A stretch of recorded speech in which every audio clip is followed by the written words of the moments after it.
Hello guys.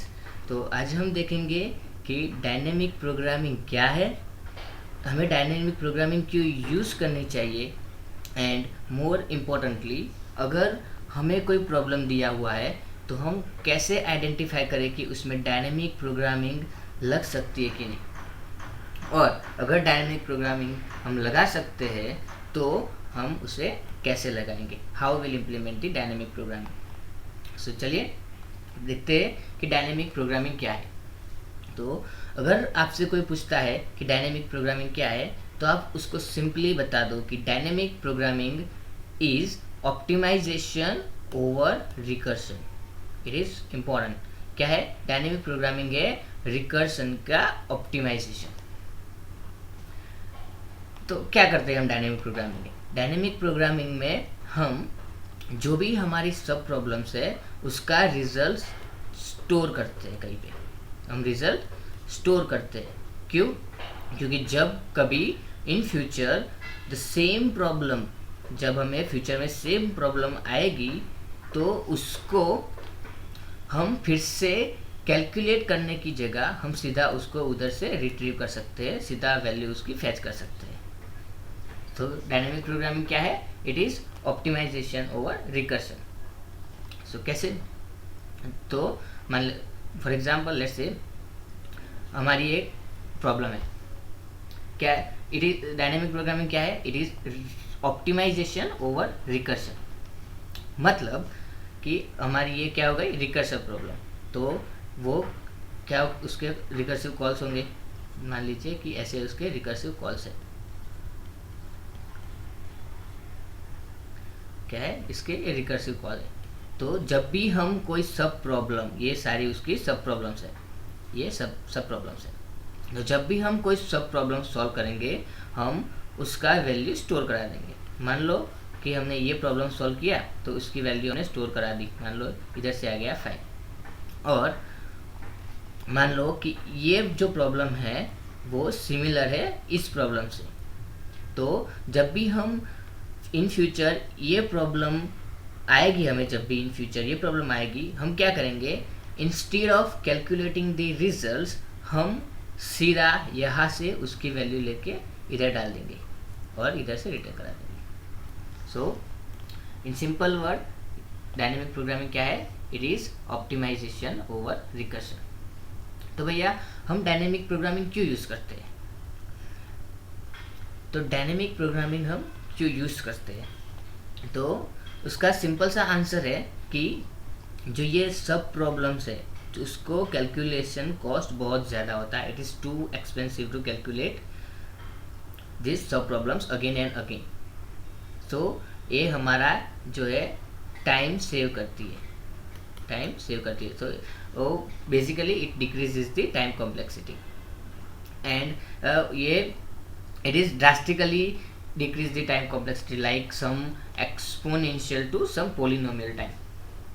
वो हम देखेंगे कि ये कितना हमारा टाइम सेव करती है। और so the next question is कि भैया हम क्या डायनेमिक प्रोग्रामिंग सारी रिकर्सिव प्रॉब्लम में यूज़ कर सकते हैं? तो इसका आंसर है नो। तो हम कैसे आइडेंटिफाई करें कि हमें किस प्रॉब्लम में डायनेमिक प्रोग्रामिंग यूज़ करनी चाहिए, या फिर हम किस प्रॉब्लम में डायनेमिक प्रोग्रामिंग यूज़ कर सकते हैं? तो जब भी तुम क्वेश्चन पढ़ रहे हो उसमें देखो कि if you can make any kind of choices, क्या तुम उसमें कहीं कोई भी चॉइस बना पा रहे हो क्वेश्चन में, या तुम एनी काइंड ऑफ रिकर्शन, क्या तुम कोई रिकर्शन देख रहे हो क्वेश्चन में? अगर इनमें से कोई एक तुम कर पा रहे हो तो तुम सोच सकते हो कि इसमें डायनेमिक प्रोग्रामिंग लगेगा। बट आपने तो बोला कि सारी रिकर्सिव प्रॉब्लम में हम डायनेमिक प्रोग्रामिंग नहीं लगा सकते। तो अगर सिंपल सी बात है, देखो सिंपल सी बात है कि अगर हमारी जो प्रॉब्लम है उसमें जो सब प्रॉब्लम है वो अगेन अकर होगी इन फ्यूचर, तो ही इसकी वैल्यू स्टोर करने का कोई मीनिंग है, else there is no meaning of storing the value of the sub problem, correct? So let's understand it in technical terms. तो डायनेमिक प्रोग्रामिंग क्या है? Simple words, store and retrieve.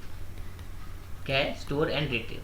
हम क्या करते हैं कि सब प्रॉब्लम्स कैलकुलेट करके उसका रिजल्ट जो है वो स्टोर करा देते हैं कहीं पे, क्योंकि ताकि हम इसे फ्यूचर में यूज़ कर पाए। तो हम स्टोर क्यों कराते हैं? क्योंकि फ्यूचर में यूज़ कर सके। पर अगर वो सेम सब प्रॉब्लम फ्यूचर में आ ही नहीं रही, मतलब कि जो तुमने रिजल्ट स्टोर कराया वो तुम इन फ्यूचर यूज़ कर भी नहीं पाओगे, क्योंकि जो सब प्रॉब्लम का रिजल्ट तुमने स्टोर कराया वो फ्यूचर में आने ही नहीं वाली। तो there is no meaning of storing the results, right? So for that problem must have the property called overlapping subproblems। क्या? overlapping subproblems। तो हमारी प्रॉब्लम में ओवरलैपिंग सब प्रॉब्लम्स होनी चाहिए। अगर ये प्रॉपर्टीज है तो तुम आगे सोच सकते हो कि इसमें शायद डीपी यूज हो सकता है। क्या यही एक कंडीशन है डीपी यूज करने के लिए? तो इसका आंसर है नहीं। दूसरा, मान लो कि तुम्हारी जो प्रॉब्लम है, ये प्रॉब्लम है, तो उसकी जो भी सारी सब प्रॉब्लम्स थी, मान लो ये तीन उसकी सब प्रॉब्लम्स बन रही है अभी, तो उसका तुमने ऑप्टिमल आंसर फाइंड कर दिया। इसका तुम्हारे पास ऑप्टिमल आंसर है, वो तुमने कोई जगह पे स्टोर करके रखा है।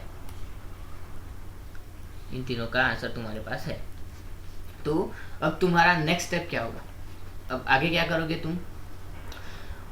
ऑब्वियसली तुम जो हमारी मेन प्रॉब्लम है उसका आंसर फाइंड करोगे। कैसे? Using optimal answer of these sub problems. तो उसके लिए क्या जरूरी है कि ऑप्टिमल आंसर ऑफ दी और प्रॉब्लम, जो भी हमारी प्रॉब्लम है उसका ऑप्टिमल आंसर हमें, जो भी उसकी सब प्रॉब्लम्स है उसका ऑप्टिमल आंसर्स, उसके ऑप्टिमल आंसर्स को यूज करके मिल जाना चाहिए। तो उसको क्या बोलते हैं हम टेक्निकल टर्म में? उसको बोलते हैं ऑप्टिमल सबस्ट्रक्चर। क्या है optimal structure? That the optimal answer of the problem must be obtained by the optimal answer of the सब प्रॉब्लम्स। तो तुम्हारी प्रॉब्लम में हम डायनेमिक प्रोग्रामिंग कब यूज़ कर सकते हैं? ये इंपॉर्टेंट क्वेश्चन है। तो अगर तुम देख रहे हो कि तुम्हारे क्वेश्चन में दो प्रॉपर्टीज है, एक तो ओवरलैपिंग सब प्रॉब्लम्स और दूसरा हो गया ऑप्टिमल सबस्ट्रक्चर। अगर ये दो प्रॉपर्टीज तुम्हारी प्रॉब्लम से आ रही है तो तुम डायनेमिक प्रोग्रामिंग यूज कर सकते हो। ठीक है? तो नेक्स्ट क्वेश्चन क्या बनता है कि तुमने आइडेंटिफाई कर लिया, तुम्हें पता चल गया कि डायनेमिक प्रोग्रामिंग क्या है।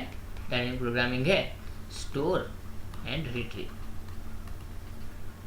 ये है डायनेमिक प्रोग्राम। तुमने आइडेंटिफाई कर दिया कि वाई, तुम्हें पता चल गया वाई क्या, क्यों हम यूज करते हैं? To save time. Third thing पता चल गया व्हेन, कब यूज करनी है। तो तुम दो प्रॉपर्टीज देखोगे, पहला क्या? ओवरलैपिंग सब प्रॉब्लम्स, और दूसरा है अपना ऑप्टिमल सबस्ट्रक्चर। तो ये हो गया तुम्हारा। सो नेक्स्ट इंपॉर्टेंट क्वेश्चन है हाउ। भैया हम डायनेमिक प्रोग्रामिंग कैसे यूज करें? तो उसका आंसर है, देखो जो डायनेमिक प्रोग्रामिंग है ना, उसकी बहुत सारी स्टैंडर्ड क्वेश्चंस है, या फिर तुम बोल सकते हो स्टैंडर्ड पैटर्न्स है, जो हम अपकमिंग वीडियोस में देखेंगे। अगर तुम वो सॉल्व करते हो तो तुम ऑलमोस्ट बहुत सारी जो डायनेमिक प्रोग्रामिंग का प्रॉब्लम्स होती है वो तुम सॉल्व कर पाओगे। मोस्ट ऑफ द प्रॉब्लम्स उसी की वेरिएशंस होती है, कोई ना कुछ ना थोड़ा बहुत चेंज करके तुम्हें वही प्रॉब्लम देंगे सॉल्व करने को। तो देखिए, और मतलब स्टैंडर्ड पैटर्न क्या होगा, अगर कोई भी डायनेमिक प्रोग्रामिंग है हमारे पास तो उसे सॉल्व करने का स्टैंडर्ड पैटर्न क्या होगा वो देख लेते हैं। तो पहला कि तुम्हें आइडेंटिफाई कर लिया है प्रॉब्लम कि तुम इधर डायनेमिक प्रोग्रामिंग यूज़ कर सकते हो। कैसे? तुम्हें देखा कि is there any kind of choices और is there any kind of choices are there, और तुमने उस चॉइसेस को देखकर क्या करना है, तुम्हें उसका रिकर्शन लिखना है। पहले रिकर्शन कोड लिखना है। क्या करना है? First step is to write the recursion code. अगर तुमने रिकर्शन कोड लिख दिया तो समझो कि तुमने डायनेमिक प्रोग्रामिंग का प्रॉब्लम सॉल्व कर दिया, प्रॉब्लम तुम्हारी सॉल्व हो गई। Most important part of solving the dynamic programming question is to identify कि हम यहाँ पर डायनेमिक प्रोग्रामिंग यूज़ कर सकते हैं और कौन से पैटर्न लग रही है। और दूसरी चीज़ है कि तुम उसका रिकर्सिव कोड लिख दो। अगर तुमने रिकर्सिव कोड लिख दिया तो तुम्हारी प्रॉब्लम सॉल्व हो गई, समझ लो। देखेंगे हम कैसे तुम रिकर्सिव कोड लिख सकते हो और कैसे तुम उस रिकर्सिव कोड से फिर डायनेमिक प्रोग्रामिंग लगा सकते हो।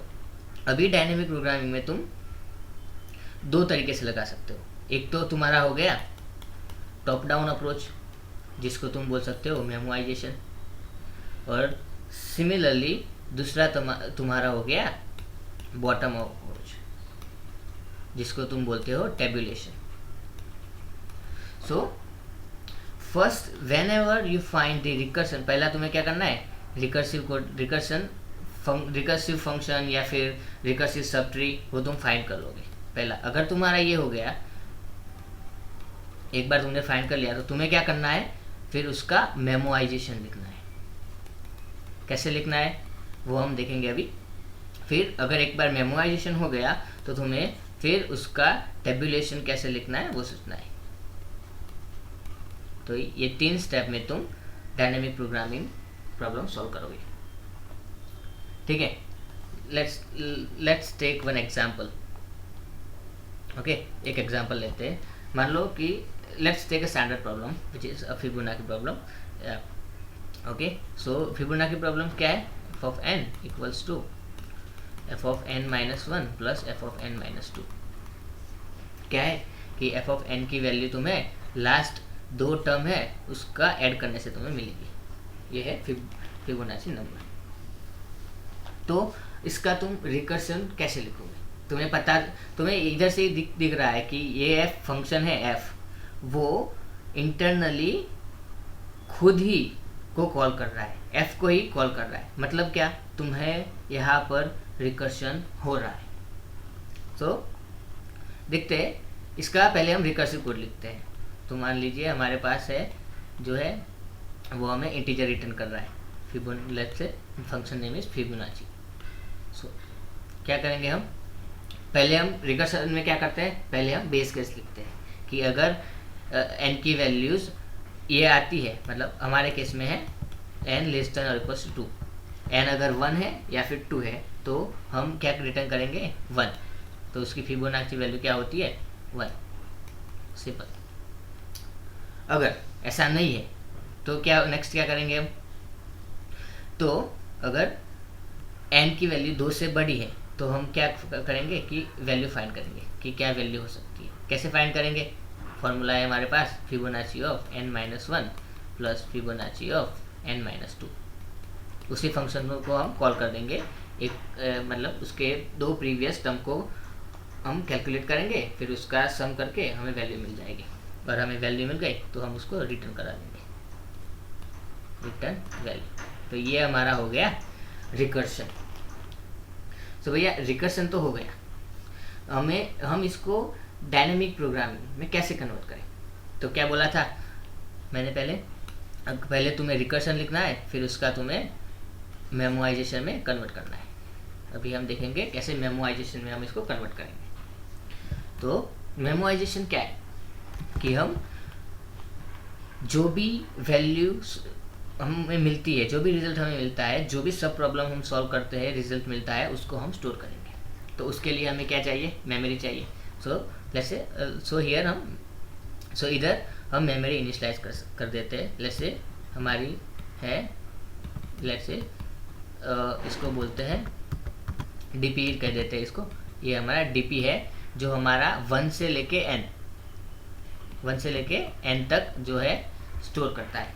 और इसको आइडेंटिफाई कैसे करेंगे कि ये मतलब इसकी सब प्रॉब्लम सॉल्व हो गई है कि नहीं। तो उसके लिए हम इनिशियली इसमें -1 रख देते हैं, क्योंकि -1 कोई भी फिब नंबर नहीं है अपना, ठीक है। तो अभी हम क्या करेंगे कि हम जब भी हमारे पास प्रॉब्लम आएगी, कोई भी हमारे पास सब प्रॉब्लम आएगी, तो पहले हम चेक करेंगे कि ये प्रॉब्लम पहले सॉल्व हो चुकी है कि नहीं। क्या बात कर रहे हो भैया, कैसे सॉल्व करेंगे वो? तो हम सिंपली देखेंगे कि उस सब प्रॉब्लम की वैल्यू जो हमारे मेमोराइजेशन और हमारा डीपी है उसमें -1 है कि नहीं। अगर वो -1 है तो वो प्रॉब्लम हमें पहली बार दिख रही है। अगर वो -1 नहीं है, कुछ वैल्यू है, मतलब कि वो प्रॉब्लम पहले आ चुकी है और उसका आंसर हमने स्टोर करके रखा है। तो देख लेंगे कि f is not equals to, जब भी f नॉट इक्वल्स टू -1 है तो क्या करेंगे हम सीधा इधर से ही रिटर्न करा देंगे फिबोनाची ऑफ, सॉरी हमारे वैल्यू कैलकुलेट कर रखी है, सीधा रिटर्न करा देंगे dp ऑफ n। तो हमें इस कोड में जाने की ज़रूरत ही नहीं है, रिकर्शन में जाने की ज़रूरत ही नहीं है, तो हमारा वो टाइम बच जाएगा, ठीक है। और अगर मान लो कि n -1 है, मतलब कि हमारी जो सब प्रॉब्लम है वो पहली बार आ रही है, तो उस केस में क्या करेंगे हम उसका वैल्यू फाइंड करेंगे। तो हमने एक बार वैल्यू फाइंड कर लिया तो हमें उसको स्टोर कराना पड़ेगा, क्योंकि अगर स्टोर नहीं कराते तो हमें इन फ्यूचर उसको फिर से कैलकुलेट करना पड़ेगा। तो रिटर्न कराने से पहले हम क्या करेंगे, हम उसको स्टोर करा देंगे जो भी हमारी वैल्यू कैलकुलेट होके आई है। सो ये हो गया हमारा मेमोराइजेशन, दैट्स इट, ये हो गया हमारा मेमोराइजेशन। सो भैया अभी टेबुलेशन, सो भैया समझा दो इसका कॉम्प्लेक्सिटी क्या होगा, टाइम कॉम्प्लेक्सिटी। सो अगर पहले हम देखें तो हमारे पास 2 लाइंस नहीं थी, कौन सी वाली, रिकर्शन का देखे हम तो एक ये नहीं थी, और दूसरा हम चेक नहीं कर रहे थे कि प्रॉब्लम पहले सॉल्व हो चुकी है कि नहीं, और दूसरा हम देख नहीं रहे थे कि हमें कोई वैल्यू मिली है कि नहीं, मतलब हम स्टोर नहीं करा रहे थे, वैल्यू ऑब्वियसली नहीं मिली थी। तो क्या करेंगे, टाइम कॉम्प्लेक्सिटी क्या होगा, ये नहीं है तो हम हर बार n में से 2 चॉइसेस कर रहे हैं, हम हर बार n में से 2 चॉइसेस कर रहे हैं, मतलब n बार हम 2 चॉइसेस कर रहे हैं।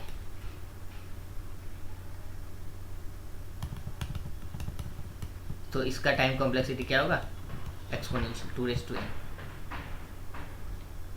n में से हम क्या कर रहे हैं, n-1, फिर n-2, फिर इस n-1 में क्या कर रहे हैं, n-2, n-3, ऐसे ऐसे करके हम हर स्टेप में 2 चॉइस कर रहे हैं। तो इसका कॉम्प्लेक्सिटी होगा 2n, अगर मेमोराइजेशन नहीं है। बट अगर हमारे पास मान लो मेमोराइजेशन है तो हम क्या करेंगे, n-1 कॉल किया, फिर और इधर से n-2 कॉल किया, इधर से n-2, n-3, तो हमारे पास मान लो ये दोनों आंसर आ गए। तो फिर हम जब n-2 पे आएंगे तो इसका आगे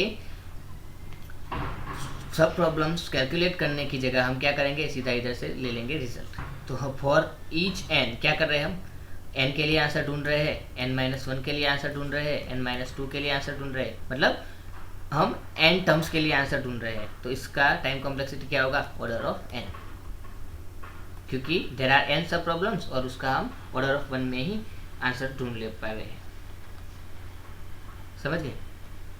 तो इसका टाइम कॉम्प्लेक्स हो गया ऑर्डर ऑफ n। सो भैया टेबुलेशन कैसे लिखते हैं, सो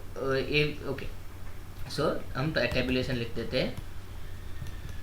टेबुलेशन में क्या करते हैं हम करते हैं बॉटम अप अप्रोच, इसको बोलते हैं बॉटम अप अप्रोच। कैसे कि हमारे पास n दिया हुआ है, लेट्स से फंक्शन लिख देते हैं। सो इंटीजर फिब ऑफ n हमारे पास दिया हुआ है, तो हम क्या करेंगे, instead of dividing it further n-1 n-2, उसके सिवा उसकी जगह पे हम क्या करेंगे, हम पहले छोटे नंबर्स को कैलकुलेट करेंगे और जो छोटे नंबर्स कैलकुलेट हो गए उसी से हम अपना n जो है कैलकुलेट करेंगे। लाइक अब हमें पता है, हम एक dp ले लेंगे फॉर n+1। हमें पता है कि dp ऑफ 1 और dp ऑफ 2 क्या है 1। सो हम अब फिर कैलकुलेट करेंगे